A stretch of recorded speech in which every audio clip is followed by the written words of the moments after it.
Hi, I'm the supporting character in my own story, Leo, and welcome to In Bed with the BL. Today, we're doing another amazing golden Filipino gay TV show, Gaya Sa Pelikula, or the English title, Like in the Movies. I've watched this show now 2 times, and it's really good, and I've been scared to do a video about it because I'm afraid I'm going to cry while shooting this. Also, I wrote at least 10 pages of notes on this show, so I'm afraid this is going to run really long, so I'm probably going to have to cut a lot of my ideas out. Maybe later I'll do an episode by episode guide, because this is WandaVision-esque level of foreshadowing, creativity, small details. Every episode has so much, and once you watch it, you see things that talk about the ending of the show in the first episode. You see things that are amazing. There's one episode which I'm going to talk about in the spoiler section, which gives you so many things to digest. You have to watch it 3 times in order to fully comprehend how amazingly well done it was. So I'm also just going to call the show Gaya moving forward, because if I keep saying the name, I'm going to sound really stupid. But anyways, Gaya is so insanely good. This is the situation, the Philippines came out this year in 2020 with their fists ready to go. Hello Stranger knocked it out of the park and made me just totally shocked. And then I watched this one. I had a couple friends in my BL forum groups go, "Have you seen this? This is gonna destroy you and change your world." And they were right. I actually posted on Instagram. I was rewatching this series again to write all these notes, and I actually already had a score in mind, but I actually changed the score because watching it a second time and still having the same emotions, I was a wreck. I cried for an hour straight. I looked terrible. I had a blowy nose and everything, and I was gonna film a lot of things yesterday, but I couldn't. So anyways, this is a really, really, really good show. So I'm gonna praise it a lot and get ready for it. Also, there's gonna be a lot of spoilers. The spoiler section is gonna be the largest part. So I'm gonna give you a basic preview of what the whole show is about, and there's gonna be a lot of spoilers. I highly suggest you go and just watch the show. Stop now, and subscribe, and leave a comment about how nice my shirt is. Ooh, Pokemon. And then go find a way. It's on Netflix. If you have VPN, you can change it to, I know at least it's on Taiwan Netflix. It's on other things too. Go watch it. It's amazing. I think this is probably one of the most important gay TV series, gay forms of media, gay things in general, ever made. The messaging behind this show is super important, and it's also not talked about. I'm going to give it away right now. The theme behind this show is pretty much, it's okay not to come out. It's okay not to date somebody who is not out of the closet. It's okay to stay in the closet if you're not ready. If you are out and loud and proud, and if you are in the closet and shy, you're both 100% acceptable in the LGBTQI+ community. Both situations are appropriate for you wherever you are on your journey. I think a lot of most gay media things are about coming out, empowering yourself, and blah blah blah. Some people have situations where they don't feel like they can do this, and that's okay. You're still a valid human being. You deserve to be in the umbrella. You deserve protection and safety and comfort from your fellow queer allies and friends.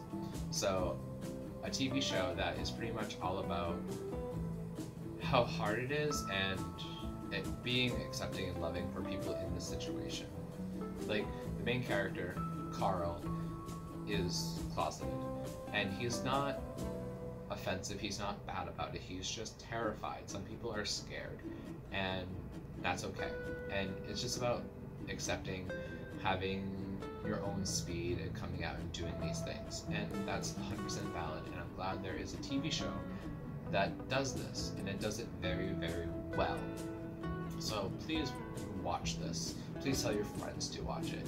It's from the Philippines, so even though there's subtitles, half of what they say is in English, because the Philippines, they use a lot of English in their day-to-day.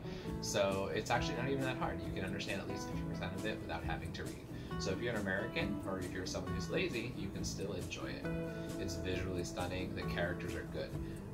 So let's just get into it. I could go on and on for too long. I'm probably gonna have to do so much cutting of this thing because I'm just gonna ramble on because this is so good and well done.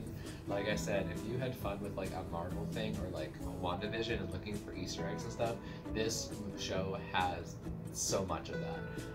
Oh my god. Okay. So first off, one of the most important things is the screenwriter. The screenwriter, Juan Miguel Severo, is openly gay.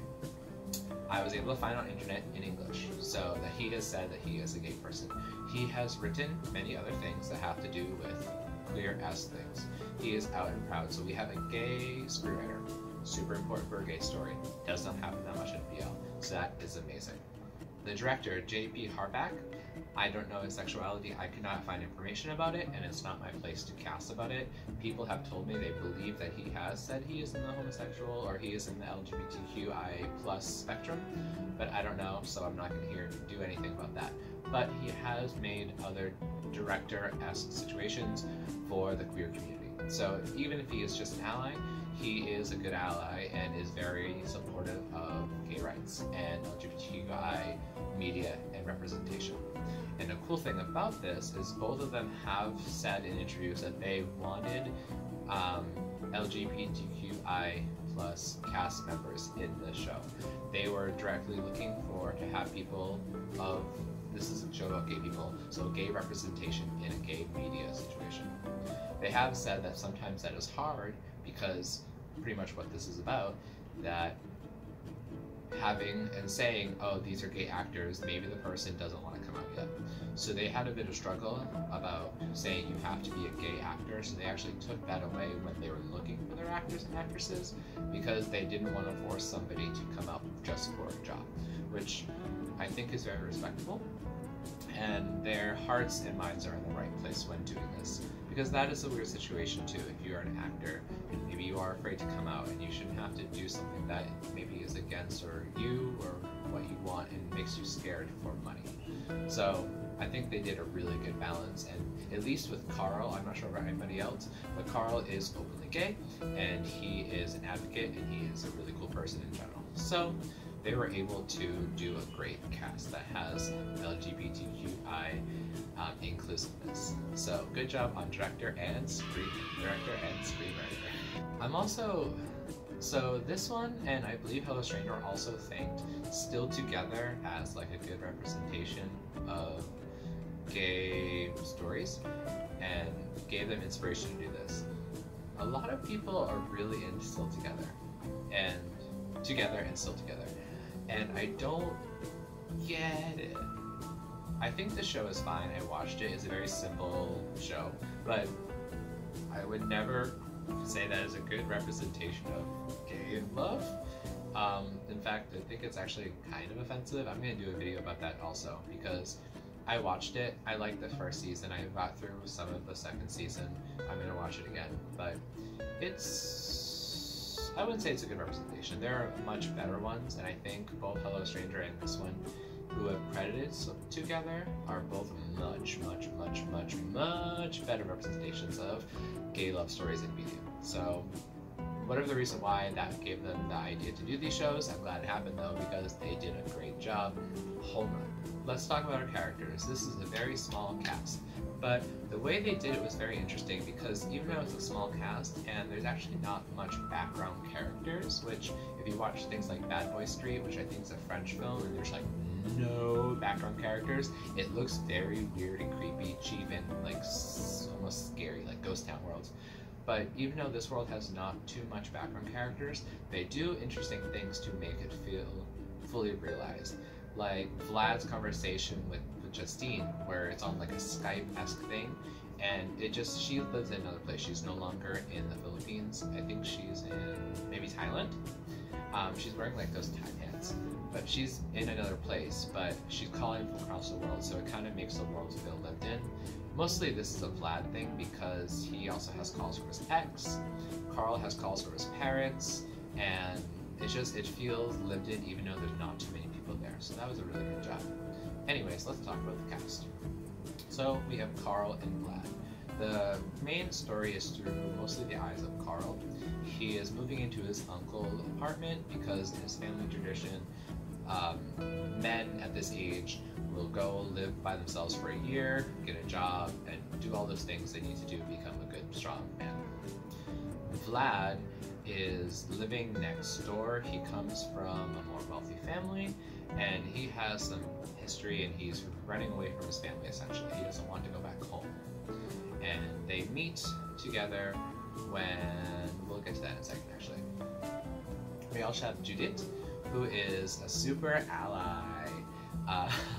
She is Vlad's sister, and she speaks a lot of languages and is very worldly and fancy, and she is the super duper ally. And we'll go into, later on, the story goes into why she is such an amazing ally. We also have Anna. Anna is actually the person who lives next door, not Vlad. And she moves in, and she is like this peppy, also artist, where she's trying to do all these things, and she has also a pretty good, well-rounded backstory on why she actually is here only for a little bit of time. Later on, we also meet Santi, who is Carl's uncle. He is openly gay. He is the person who's letting Carl live in this apartment room. And even though he's only in like the last 2 episodes, he gets a lot of character development, and he's very important to the story. Carl's mom and dad, we only see them through Skype phone calls. Their part of the story is very interesting because Carl is very tied to his family. They are almost like the picture of the father in The Glass Menagerie. So if you've never seen The Glass Menagerie, the movie, or read the book, I believe by Tennessee Williams, who is also a gay author, the father picture is up at the dinner table, and it's always visible. And even though he's not in the play, he's not even alive, he's a very powerful presence in the family. He's always judging them, and people are doing their actions based on what he would think. And even though the family seems very loving, Carl is very bound to them, and even though they're just on phone and we never actually see them in actual physical presence with other characters, their force is felt heavily with Carl. So I definitely got very big Glass Menagerie-esque vibes from this, and the ties to family. This is something I don't personally understand. I never had much strong connection with my family in that sense, but this is a very common thing. People who are very tied to their family have these type of struggles. And then finally we have Justine, who is Vlad's friend. She calls Vlad every once in a while for Skypes, and she's just interesting. She helps give some backstory and full-round characterization of Vlad, and helps give information in a natural way about him and what's going on. So even though she's only in a couple parts, she is very necessary and does a good job. Another thing, just like the number one for you, which we went over last week, the show is only 8 episodes long, and they're about a half hour each, so they're super duper easy to watch. And like I said, I highly recommend it. If you did not listen to my earlier warning, stop the video now, like, subscribe, make a nice comment about my cute short or how much you like Squirtle, and go watch the series. It's super duper duper duper important. You will thank me later. Well, you'll probably hate me because you might cry, but then after, when you realize how good this is and you'll share it with all your friends, you'll go, oh wow, Leo, you're right, this is very good. Let's just go over the basic plot of this story, or if you still haven't seen it. The basic plot, we have Carl and Vlad. Carl is living here because he needs to prove that he's a man, and I think he lives here for a couple months to a year. I'm not quite sure on how long he has to live alone, but he has to live alone, get a job, make money, pay bills, and become a strong man. He meets Vlad. Vlad is drunk, belligerent, next door neighbor. Carl knocks on the door, oh my god, you're so loud, blah blah blah. They meet, kind of love at first sight situation. First of all, Vlad is so fucking cute. When I was in high school in my dog training class, I went to like a vocational animal farming school. I had dog classes. There was this puppy golden retriever who had this like really cute head and was like really lovable, and this is a compliment, even though maybe it sounds fair, but Vlad kind of reminds me of that golden retriever. His head is just really cute, and his behavior is adorable, and his hair is really silly. So the whole time I thought of this really cute, I think his name was Bo. But the whole time, Vlad makes me think of this Goju bow, just like lovable and adorable. So when Carl saw Vlad, he was drunk and belligerent, but he was like, oh my god, this guy is cute as ooh. But that was the first meeting. They have a very like hot, cold, acid-base reaction. It's explosive, blah blah blah, because Carl is very demure and innocent, naive to the world, and Vlad is party, wild, and aggressively homosexual. So they have like this odd couple type situation. Eventually, there's a situation because Vlad does not want to go home with his sister Judith. So they have to pretend to be dating and live together. Like I said, odd couple situation. And live together so Vlad does not get home. This benefits Carl because Carl's having trouble make money because people are flaking on him. Terrible people. When you're trying to be an artist, make money, people flake all the time. So Vlad will help pay for rent, and then Carl pretend to be Vlad's boyfriend so he does not have to go home with Judith because he had a situation with his family, apparently. So this is mutually beneficial. No one has more power than the other because they both need each other. So this is kind of a forced situation, which is good. It's not like a creepy one. No one owns the other. They both need each other in this situation, so that's a good plot situation. We also do have the trope of like rich person running away and poor person, and we all love the like opposite attract type situation. But even though this is type of tropey and maybe cliche, I like that so far nothing's problematic. These people, like I said, are equal playing ground, and they both need each other to succeed in this type of story. But that's the basic plot. The whole 8 episodes are them living together, and eventually, obviously, they start growing closer. We all know this is like a gay love story type situation. They grow closer as the story progresses. They both realize they have feelings for each other, and we learn about it. What's very interesting is the cast is all amazingly well-rounded. Every person on screen, maybe except for Justine because she's only kind of on the phone, and the parents actually get some too. But Justine's still a really cool character. She does not need to have a full backstory because she's just like an interesting side character. All the characters in physical presence are really fully rounded. They are fully realized, they have good backstories, and they're all very interesting. The screenwriter and the director and whoever else worked on this, and the actors too, all did such a good job making this story look really good. Nothing is useless, nothing is wasted, no character is a waste of time, you don't skip any scenes, it's all perfect, it's all interesting. You need to watch all of them. So, chef's kiss, so good. Another thing I liked are the keychains. So they are definitely a reference to Theory of Love. I talked about this in my 2020 wrap-up, but Theory of Love is a Thai BL show that I really like. It actually gave me inspiration to talk about these movies. I'll definitely do a video about that too. I actually thought I was going to really, really hate that show, but I actually really loved it. Since they're both things about film majors, the little keychains are a really cute reference. The music. So a lot of the scenes, there are songs and you actually can read the lyrics, and the lyrics are really good at telling you what's happening, or they're foreshadowing what's going to happen very soon. So I really like how music is used in this to better show what's happening, better represent what's happening. And there are like English songs also, so I feel like it is very universal. Music in general, you can tell what's happening, it's very universal. This show did all the things it could to make it the feeling super universal, super perfect. The couch scenes. So at the end of every episode, before the credits, there's a cute couch scene that shows them watching a movie, and as the show progresses, they get closer and closer and closer, and it shows them and how their relationship is growing, and it's super cute, and it's just like a small detail I thought was really good. Also, there's all these inspirational quotes, especially the last episode. There's a really good one about loving yourself, and it's just like a really good small detail. The show has many, many more amazing things that I didn't talk about, but this video is already so long, so I have to stop. Maybe I will do episode by episode. Comment below if you want to see that. I don't really know, but it's really good. But the only thing I don't like about this is 7 and 8 and a little bit of 6. It gets really sad.